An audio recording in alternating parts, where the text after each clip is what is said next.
James Weldon Johnson's The Autobiography of an Ex-Colored Man. Chapter 8.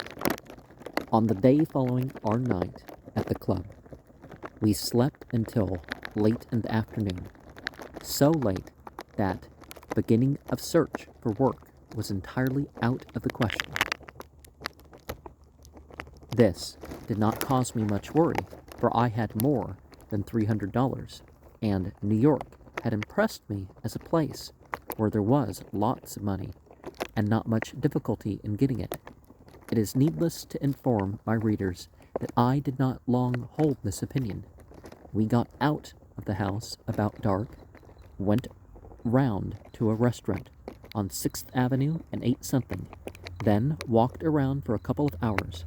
I finally suggested that we visit the same places we had been in the night before. Following my suggestion, we started first to the gambling house. The man on the door let us in without any question. I accredited this to my success of the night before. We went straight to the crap room, and I at once made my way to a table, where I was rather flattered by the murmur of recognition which went around. I played in up and down luck for 3 or 4 hours, then, worn with nervous excitement, quit, having lost about $50. But I was so strongly possessed with the thought that I would make up my losses the next time I played that I left the place with a light heart. When we got into the street, our party was divided against itself. 2 were for going home at once and getting to bed. They gave as a reason that we were to get up early and look for jobs. I think the real reason was that they had each lost several dollars in the game. I lived to learn that in the world of sport, all men win alike but lose differently. And so gamblers are rated, not by the way in which they win, but by the way in which they lose. Some men lose with a careless smile, recognizing that losing is a part of the game. Others curse their luck and rail at fortune, and others still lose sadly. After each such experience, they are swept by a wave of reform. They resolve to stop gambling and be good. When in this frame of mind, it would take very little persuasion to lead them into a prayer meeting. Those in the first class are looked upon with admiration. Those in the second class are merely commonplace, while those in the third are regarded with contempt. I believe these distinctions hold good in all the ventures of life. After some minutes, one of my friends and I would succeed in convincing the other 2 that a while at the club would put us all in better spirits, and they consented to go on our promise not to stay longer than an hour. We found the place crowded, and the same sort of thing going on which we had seen the night before. I took a seat at once by the side of the piano player, and was soon lost to everything else, except the novel charm of the music. I watched the performer with the idea of catching the trick, and during one of his intermissions, I took his place at the piano, and made an attempt to imitate him, but even my quick ear and ready fingers were not, they were unequal to the task on the first trial. We did not stay at the club very long, but went home to bed in order to be up early the next day.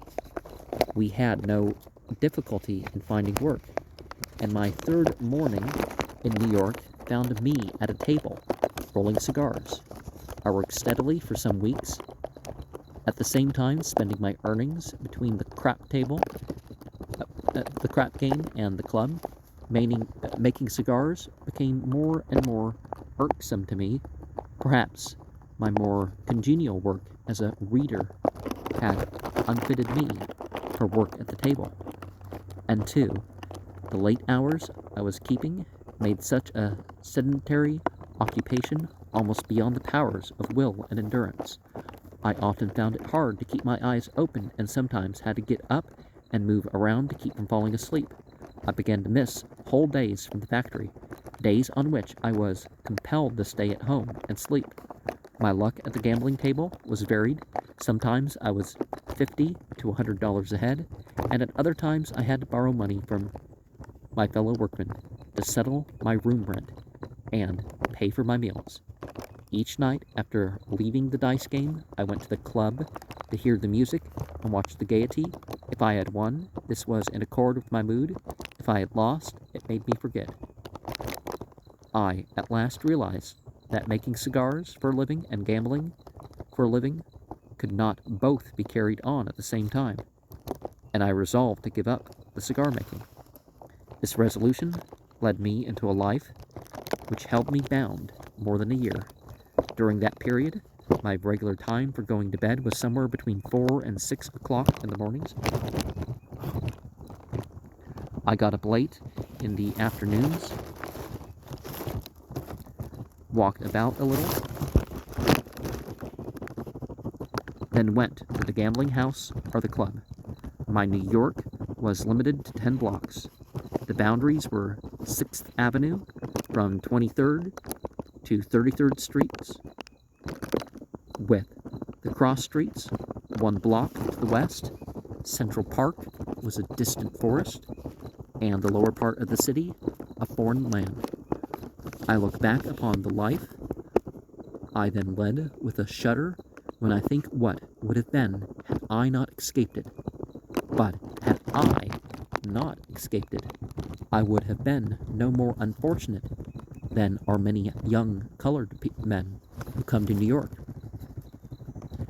During that dark period, I became acquainted with a score of bright, intelligent young fellows who had come up to the great city with high hopes and ambitions, and who had fallen under the spell of this under life, a spell they could not throw off. There was one popularly known as the Doctor.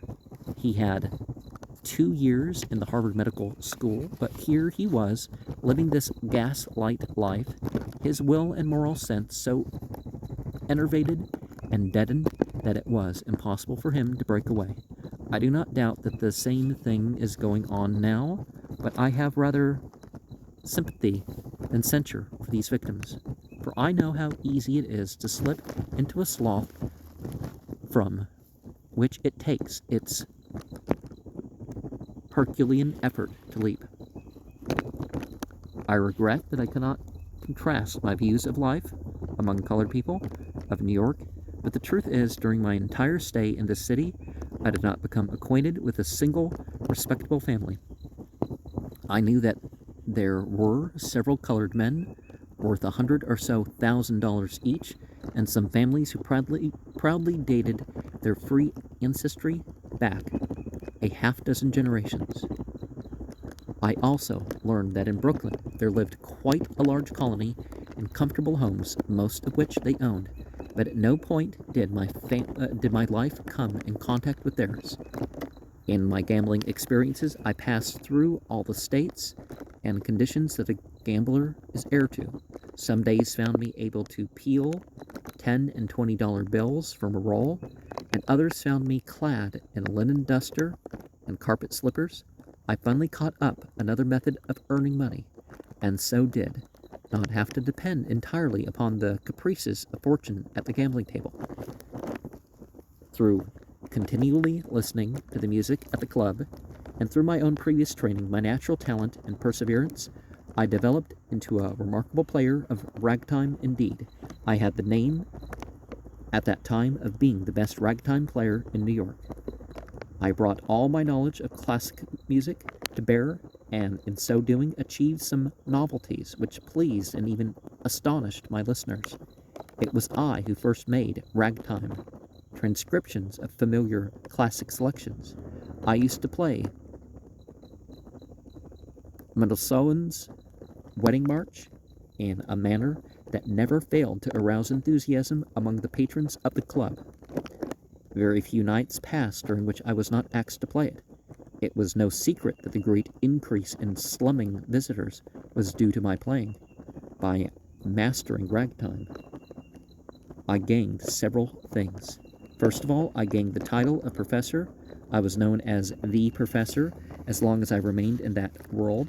Then, too, I gained the means of earning a rather fair livelihood. This work took up much of my time and kept me almost entirely away from the gambling table. Through it, I also gained a friend who was the means by which I escaped from this lower world, and finally I secured a wedge which has opened to me more doors and made me a welcome guest, more than my playing of Beethoven and Chopin could have ever done. The greater part of the money I now began to earn came through the friend to whom I alluded in the foregoing paragraph. Among the other white slummers there came into the club one night a clean-cut, slender but athletic-looking man who would have been taken for a youth had it not been for the tinge of gray about his temples. He was clean-shaven, had regular features, and all of his movements bore the indefinable but unmistakable stamp of culture. He spoke to no one, but sat languidly, puffing cigarettes and sipping a glass of beer. He was the center of a great deal of attention. All of the old-timers were wondering who he was. When I had finished playing, he called a waiter, and by him sent me a $5 bill. For about a month after that, he was at the club 1 or 2 nights each week, and each time after I had played, he gave me $5. One night, he sent for me to come to his table. He asked me several questions about myself, then told me that he had an engagement which he wanted me to fill. He gave me a card containing his address and asked me to be there on a certain night. I was on hand promptly and found that he was giving a dinner at his own apartments to a party of ladies and gentlemen, and that I was expected to furnish the musical entertainment. When the grave, dignified man at the door let me in, the place struck me as being almost dark. My eyes had been so accustomed to the garish light of the club. He took my coat and hat, bade me take a seat, and went to tell his master that I had come. When my eyes were adjusted to the soft light, I saw that I was in the midst of elegance and luxury in such degree as I had never seen, but not the elegance that makes one ill at ease.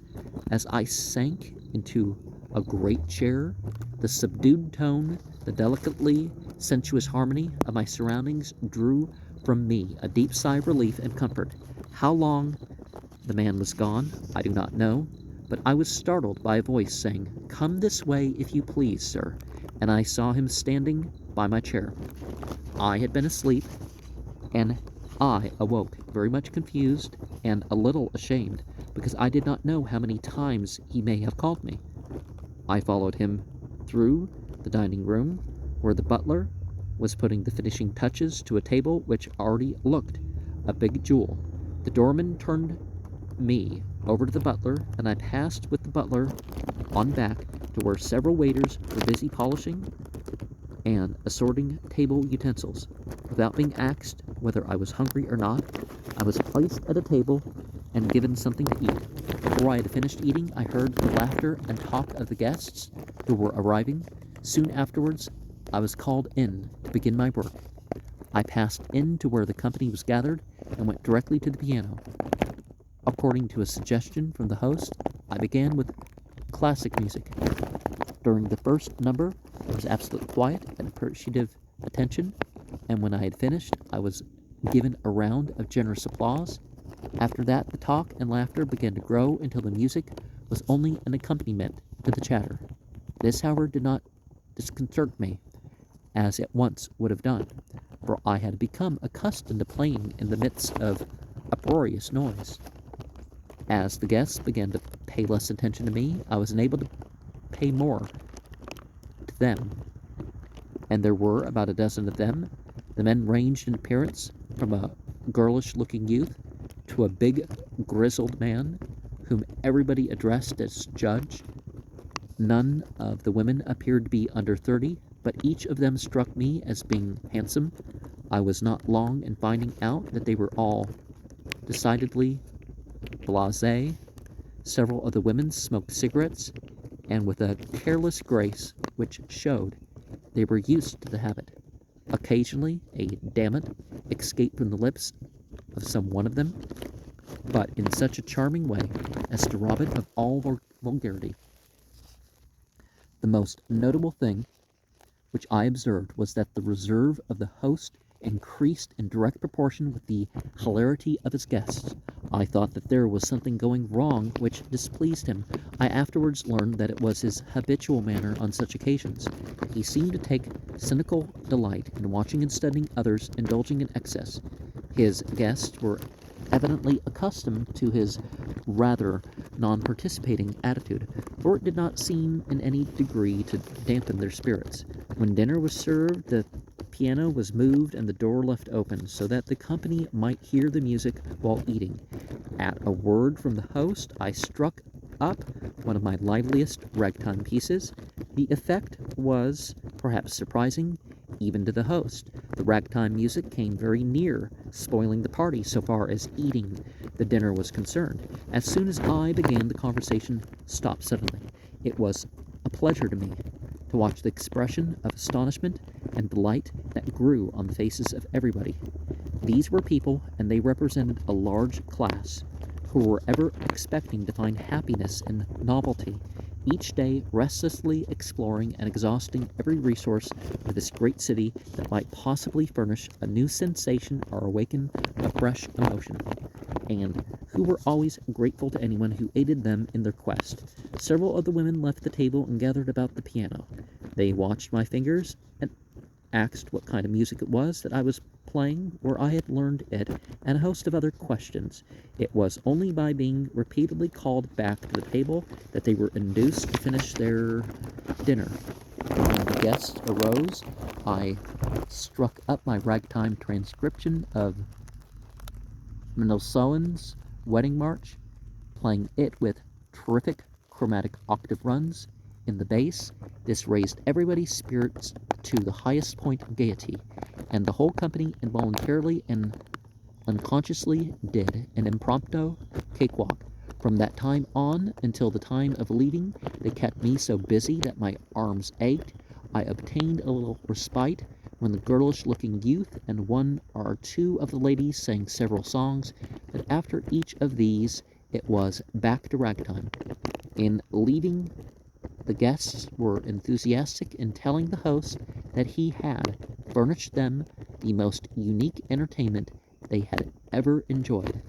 When they had gone, my millionaire friend, for he was reported to be a millionaire, said to me with a smile, "Well, I have given them something they've never had before." After I had put on my coat and was ready to leave, he made me take a glass of wine. He then gave me a cigar and $20 in bills.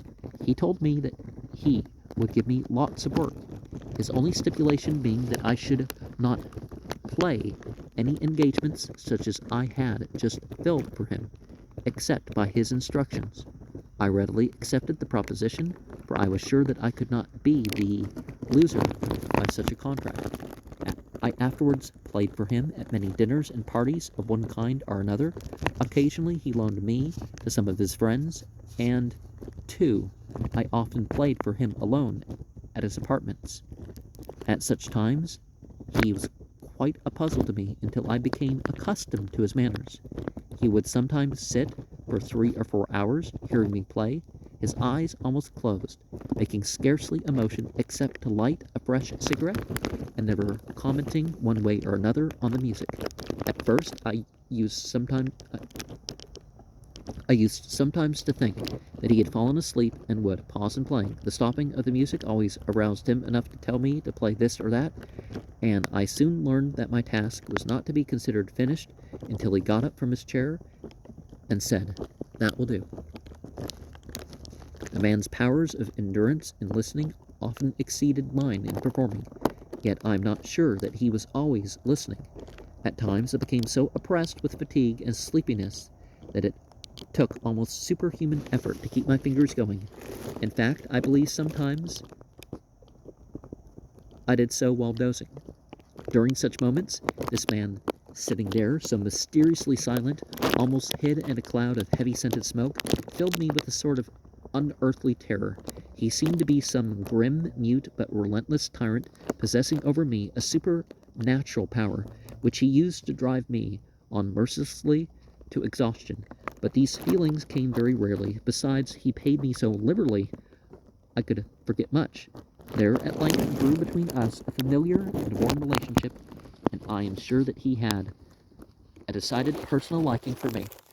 On my part, I looked upon him at that time as about all a man could wish to be. The club still remained my headquarters, and when I was not playing for my good patron, I was generally to be found there. However, I no longer depended on playing at the club to earn my living. I rather took rank with the visiting celebrities, and occasionally, after being sufficiently urged, would favor my old and new admirers with a number or two. I say without any egotistic pride that among my admirers were several of the best-looking women who frequented the place, and who made no secret of the fact that they admired me as much as they did my playing.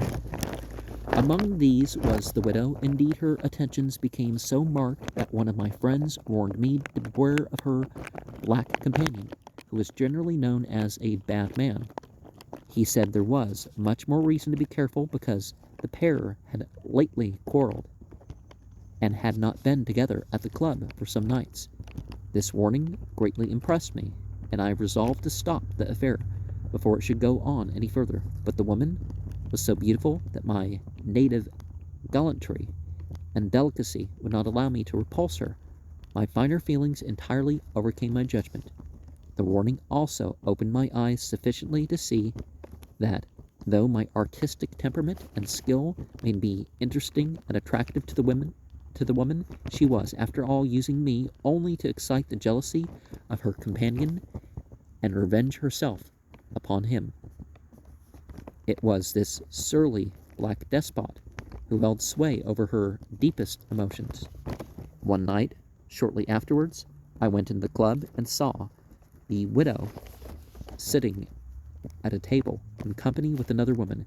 She at once beckoned for me to come to her. I went, knowing that I was committing worse than folly. She ordered a quart of champagne and insisted that I sit down and drink with her. I took a chair on the opposite side of the table and began to sip a glass of the wine. Suddenly, I noticed by an expression on the widow's face that something had occurred. I instinctively glanced around and saw that her companion had just entered. His ugly look completely frightened me. My back was turned to him, but by watching the widow's eyes, I judged that he was pacing back and forth across the room. My feelings were far from being comfortable. I expected every moment to feel a blow upon my head. She, too, was very nervous. She was trying hard to appear unconcerned, but could not succeed in hiding her real feelings. I decided that it was best to get out of such a predicament, even at the expense of appearing cowardly, and I made a motion to rise. Just as I partly turned in my chair, I saw the black fellow approaching. He walked directly to our table and leaned over. The widow evidently feared he was going to strike her, and she threw back her head. Instead of striking her, he whipped out a revolver and fired. The first shot went straight into her throat. There were other shots fired, but how many I do not know. For the first knowledge I had of my surroundings and actions was that I was rushing through the chop suey restaurant into the street. Just which streets I followed when I got outside, I do not know, but I think I must have gone towards 8th Avenue, and then down towards 23rd Street, and across towards 5th Avenue. I traveled not by sight, but instinctively. I felt like one fleeing in a horrible nightmare. How long and far I walked, I cannot tell, but on 5th Avenue, under a light, I passed a cab containing a solitary occupant, who called to me, and I recognized the voice and face of my millionaire friend. He stopped the cab and asked, "What on earth are you doing strolling in this part of the town?" For answer, I got into the cab and related to him all that had happened. He reassured me by saying that no charge of any kind could be brought against me, then added, "But of course, you don't want to be mixed up in such an affair." He directed the driver to turn around and go into the park, and then went on to say, "I decided last night that I'd go to Europe tomorrow. I think I'll take you along instead of Walter. Walter was his valet. It was settled that I should go to his apartments for the rest of the night and sail with him in the morning. We drove around through the park, exchanging only an occasional word. The cool air somewhat calmed my nerves, and I lay back and closed my eyes, but still I could see that beautiful white throat with the ugly wound. The jet of blood pulsing from it had placed an indelible red stain on my memory.